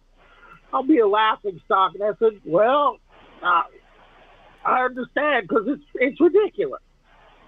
So there was nothing on my record. I didn't get booked or any of that crap. I did pay bail, but that all disappeared. And I went to the tow yard, and I said, look, you guys know as well as I did that you took my car and it wasn't legal to do. I said, I got too much crap going on to mess with you guys. So what do you want to do about And the guy says, well, just forget it. And I walked out. That was the end of it. Well, he probably didn't want any attention thrown on the fact that they were just towing cars left and right. But and then Soviet Goat, by the way, Soviet Goat says, Wolf don't give a F. What's his body count? You know what body count means, right? I don't have any body count, luckily. Well, no. I thought I did. I found out I didn't. Well, okay. There's two meanings of body count. So there's one of them. Soviet Goat, if you're asking for the other meaning of body count, let me know and I'll ask him that. But I'm not going to say any names. I'm not going to say who this happened with. I'm not going to say when. But I do recall in college one time I went out with a guy who, it was a very cold night, and we had something called the squab gun with us. And I recall someone shooting the squab gun at a tow yard. I wasn't in the tow yard, so I can't tell whether it hit a lot of windshields in there, but I do recall that. That guy was probably aiming at the trailer where the office was windows. Yeah. That'd be my guess. Those might have been the windows that I was talking about. Very cold, very cold. Wasn't just sitting up there on that. Okay. What I'm talking about is, whoops! I slipped on a banana peel and hit my head on the street. Wolf? That night. Yes, that was that night. Soviet. No, this is the Indy 500. Day before the day of the night of the pageantry, where some guy started saying some stuff. We're sitting there, and Big John's brother Tom has got his Sansui amp cranking out 1,000 watts of continuous power through these Altec concert speakers, playing Panama from Van Halen. And we start saying a bunch of stuff. Yeah. And I said, look, man, not in these certain words, but I said, look, just move on. You don't have any business saying anything to us. Just move on. And he's got this little dude with him that starts tugging on it. Come on, man, let's get out of here. Let's get out of here, you know. Spock was with me, which is Tony Sparks, called Spock because, once again, Brent Major couldn't say Sparks. He could say Spock. So Spock is like 6'4". He's almost as tall as you. And whenever he's in a fight, his move is once you hit the ground, he starts kicking you to the head. And I'm thinking, I can't start anything because Sparks is going to kick whoever it is in the head and probably going to kill him. So I told the guy, I said, look, man, I don't know what your deal is. You're in the wrong place to be talking that stuff, so move on. And so he says, and I had no clue who these people were. I learned out later they were the worst bike gangs in the country, the Sons of Silence. That I think all the bike gangs are afraid of those guys. Well, he starts yelling that he's friends with the Sons of Silence, and I said, "Are they here right now protecting you?" Blah blah blah blah. And I said, "Are they here right now?" And he kept flapping his mouth, and I said, "That's it. I've had enough." And I picked him up in the air over my. Fitz said, "Wolf, all I saw was these feet flying high into the sky," and I dropped him on his head, and he hit, and there was nothing. And I did that because I figured if I punched the guy, I'd probably kill him. Yeah. So I didn't want to do that. So I drop him. Sparks is standing there, and he's terrified. And he goes, "Wolf, he's dead." And I said, and I was standing there waiting for something to happen, and there was nothing. And he said, "Wolf, I think he's dead. Let's get out of here." The little guy goes, "Oh, my God, oh, my God, oh, my God." So they grabbed me, and I'm sitting back in a car back in the owner of the property across from gate 16, we dubbed him Chicken in the Teeth, because when the first time we met him, he was eating chicken and it was stuck in between his front teeth. So that was his nickname from that moment on. So I'm in the backyard of Chicken in the Teeth in a car that's like 4 or 5 places back. And Job is in the car with me. The ambulance shows up, and they're there for 55 minutes. And when we get out, Job goes, "Wolf, I think it's clear now." So when I get up there, I find out that they've done CPR on this guy for 50 minutes. Then once they revived him, they let him go, because all the emergency rooms and hospitals were full from all the fights and crap that were going on from 245,000 people. Yeah. I said, "They let him go?" He goes, "Yeah." I found that out later, but they said, "Oh, the cops are gone."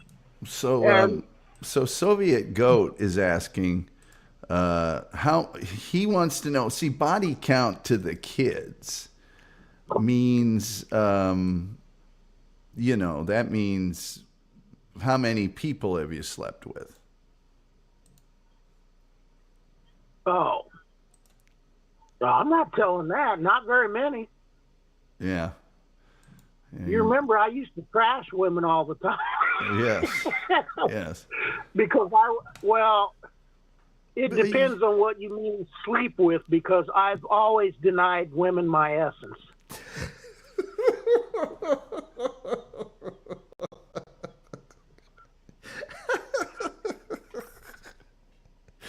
Yes, you're known for that. I noticed a profound weakness while copulating one time. And rather than lessen and dilute my precious bodily fluids, I denied them my essence. Oh, God. All right, man. I got to get out of here.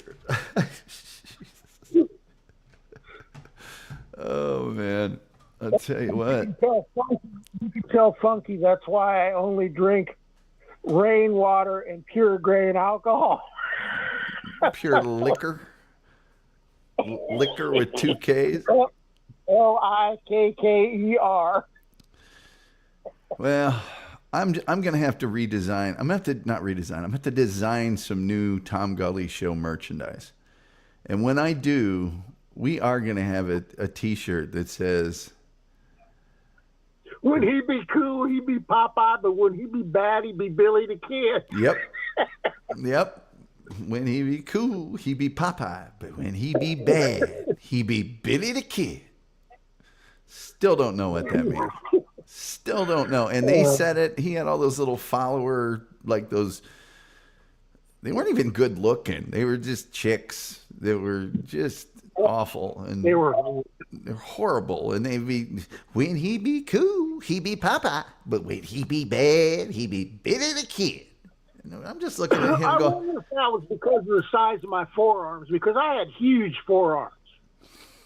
I don't know. They weren't as big as my upper arm, but my forearms were 19 inches then. Of course, my arms were bigger than that. My upper arm was bigger than that. And that dude, was he a wide receiver or running back? No, he was a running back. Let me tell you something. He must have had speed to burn, because I looked at him and went, man, I'm up here. I haven't even probably hit full puberty yet. I haven't done all the growing I'm going to do. You remember, I was skinny as a rail. And I'm looking at him going, man, I might be able to take you. You're not that awesome. What the hell, Well, he was a terrible running back, but he was a 4.140. Okay. So yeah. He was up. Was he a speed? Which was as quick as me in the 40. I mean, I lost mine after 60 or 70 yards. I'd start slowing down unless somebody pissed me off. Was he? Would you call him a speed merchant? He was a speed merchant. He had quick feet. He was explosive. He's athletic. But he couldn't cut. He didn't know how to read defenses. He didn't know where natural holes were. He didn't understand you run the sideline to score. He didn't understand any of that stuff. So, and he had no defense. He didn't know how to protect himself. You know, you just hit him in the legs. Nobody ever hit me in the legs. Yeah. I didn't allow it. Right. So you had to get 5 or 6 guys to get me down, or it wasn't happening. Yeah. Because you were not hitting me in the legs for any reason. Yeah. But he didn't. Those guys didn't know how to defend themselves against any of that. So, hey, he would just get going. If there was a gap, he would be up to top speed right away. So he would gain 5 or 6 yards. But he was an all-purpose guy, so he could catch, and that was his big thing. Right. And I think he got taken in the Canadian League because he had a lot of all-purpose yards. But he wasn't that very good running back, really. When Scott Treadway can mess you up in a practice. Anyway, hey, man, I got to get out of here and eat some food and stuff. But thanks for calling in, as always. We're going to have to do another show. You can. All right, man. You have a good one. Love your show. Talk to you later. Oh, my God. That's the wolf. That's the wolf. Man, oh, man. Let's see. Dupa. Thank you so much, Dupa, for the $5. This is so appreciated. You guys need to write and produce an animated short. Just an idea. Yeah, call it Wolf Tales or something. Man, we just haven't even scratched the surface.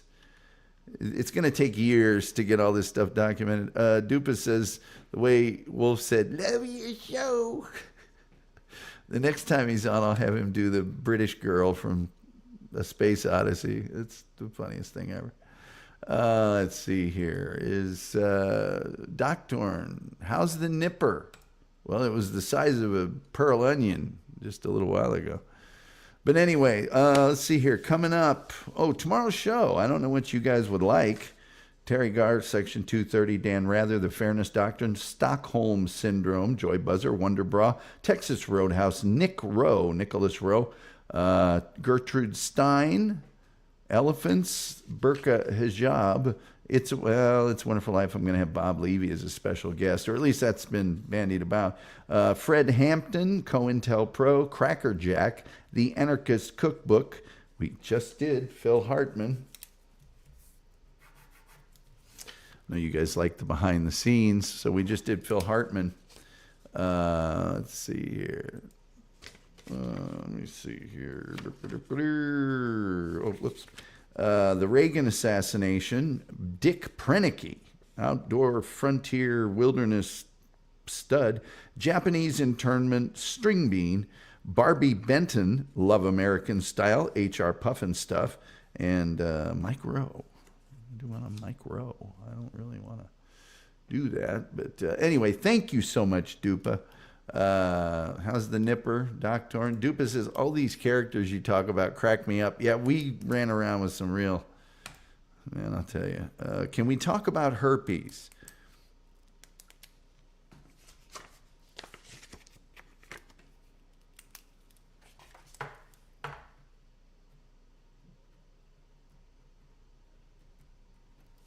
And of course, herpes is now on the list.